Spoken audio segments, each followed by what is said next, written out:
I now give the floor to the representative of Greece.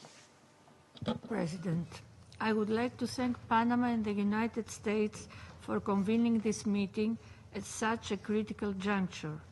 As gang violence continues to ravage Haiti and the mandate of the Multinational Security Support Mission approaches its expiration next month.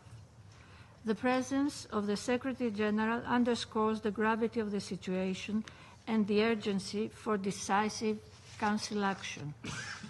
I wish to thank His Excellency Mr. Guterres for his comprehensive briefing, as Greece fully subscribes to his call for immediate action. I would also like to thank the Executive Director of UNICEF, Ms. Catherine Russell, and Mr. Jean-Jean Roosevelt for highlighting the horrific acts of violence and unthinkable cruelty against children. We welcome the presence of Haiti, the Dominican Republic, and Barbados. In view of the above, I would like to make the following 3 points. First, Greece remains deeply concerned about the deteriorating security situation, with gangs extending their territorial control in Centre and Artibonite departments. The MSS has delivered positive results in combating gang violence in the capital, thanks to the steadfast leadership of Kenya and the valuable commitment of all contributing nations.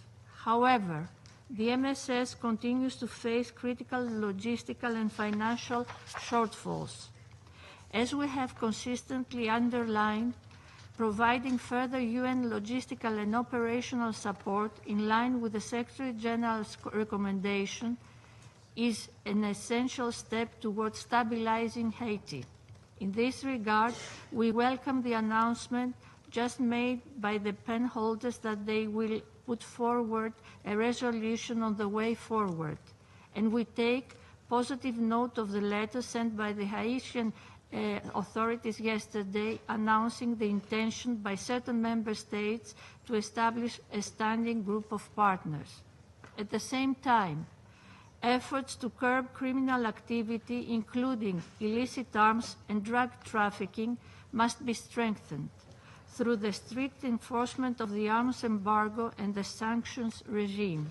In this regard, we welcome the recent designation of gangs Viva and Sam and Grand Grief under the Haiti sanctions regime.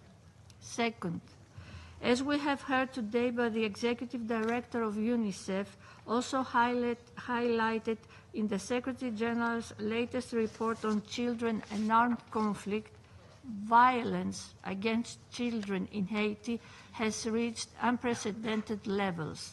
We call for an immediate end to all grave violations against children, notably the recruitment and use by gangs.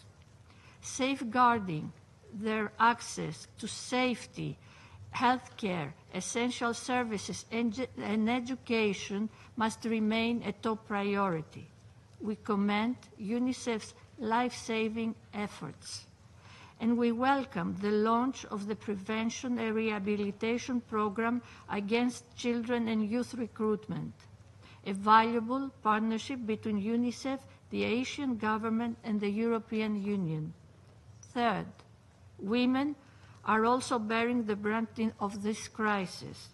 Gender-based and sexual violence, including systematic rape and collective rape, is being used as a tool of terror and subjugation.